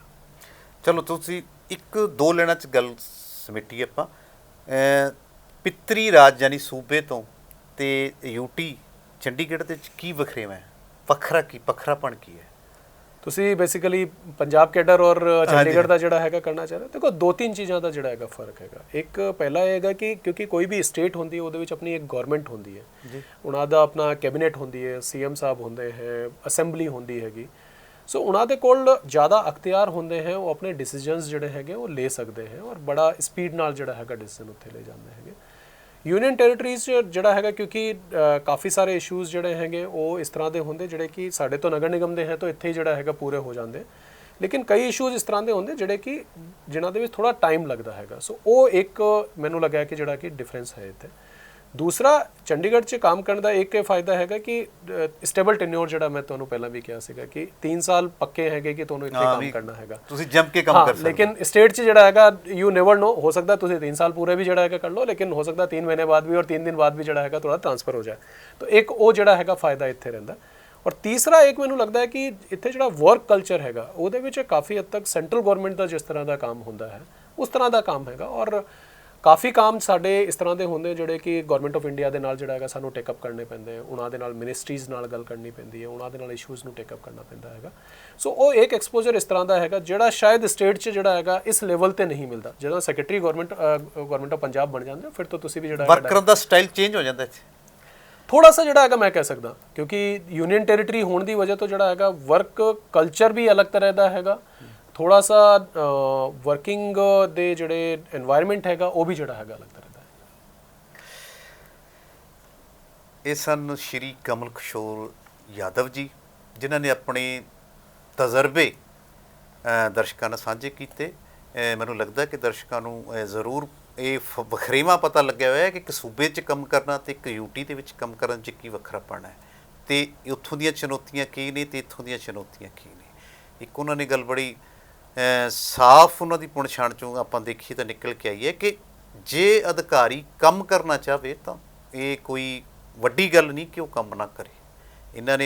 ਇਹਨਾਂ ਲਈ ਸਭ ਤੋਂ ਵੱਡੀ ਚੁਣੌਤੀ ਇਹ ਸੀ ਕਿ ਜਦੋਂ ਇਹਨਾਂ ਨੇ ਅਹੁਦਾ ਸੰਭਾਲਿਆ ਉਦੋਂ ਤਾਂ ਬਜਟ ਜਿਹੜੀ ਸਭ ਤੋਂ ਅਹਿਮ ਚੀਜ਼ ਹੈ ਉਹਦੀ ਬੜੀ ਪ੍ਰੋਬਲਮ ਸੀ ਕਿ ਇਹਨਾਂ ਨੇ ਵੱਖਰੇ ਤਰੀਕਿਆਂ ਨਾਲ, ਜਿਵੇਂ ਇਹਨਾਂ ਨੇ ਦੱਸਿਆ ਕਿ ਅਸੀਂ ਮੈਨ ਪਾਵਰ ਜਿਹੜੇ ਜ਼ਿਆਦਾ ਵੱਖਰੇ ਹੋਰ ਕਿਤੇ ਕੰਮ ਕਰ ਰਹੇ ਸੀਗੇ ਉਹ ਸੈੱਟ ਕੀਤੇ, ਜਿਹੜੇ ਵਾਧੂ ਕੰਮ ਕਰ ਰਹੇ ਸੀ ਉਹ ਵੀ ਸੈੱਟ ਕੀਤੇ, ਜਿਹੜਾ ਇੱਥੋਂ ਬਚਾਇਆ ਮਾਲੀਆ ਤੇ ਦੂਸਰਾ ਆਮਦਨ ਦੇ ਸਾਧਨ ਵੀ ਵਧਾਏ।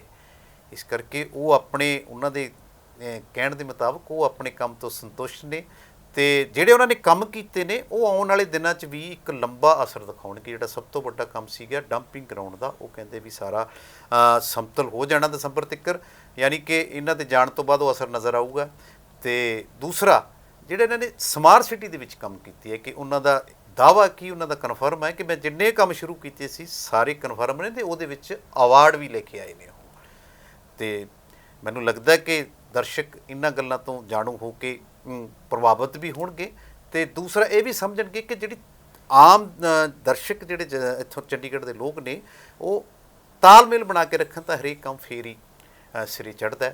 ਅਸੀਂ ਅਜਿਹੀਆਂ ਚਰਚਾਵਾਂ ਦਰਸ਼ਕਾਂ ਨਾਲ ਸਾਂਝੇ ਕਰਦੇ ਰਹਿੰਦੇ ਹਾਂ। ਸਾਡੀ ਕੋਸ਼ਿਸ਼ ਦਰਸ਼ਕਾਂ ਨੂੰ ਅੱਛੀ ਲੱਗਦੀ ਹੈ ਤਾਂ ਸਾਡੇ ਪ੍ਰੋਗਰਾਮ ਨੂੰ ਸ਼ੇਅਰ ਤੇ ਲਾਈਕ ਜ਼ਰੂਰ ਕਰ ਦੇਣ ਤੇ ਫਿਰ ਸਾਡੇ ਚੈਨਲ ਨੂੰ ਸਬਸਕ੍ਰਾਈਬ ਜ਼ਰੂਰ ਕਰਨ ਤਾਂ ਜੋ ਉਹਨਾਂ ਨੂੰ ਹਰ ਪ੍ਰੋਗਰਾਮ ਦਾ ਨੋਟੀਫਿਕੇਸ਼ਨ ਨਾਲ ਦੀ ਨਾਲ ਮਿਲ ਜਾਵੇ ਤੇ ਲਗਾਤਾਰ ਦੇਖਦੇ ਰਹਿਣ ਸਕਾਈ ਨਿਊਜ਼ ਪੰਜਾਬ।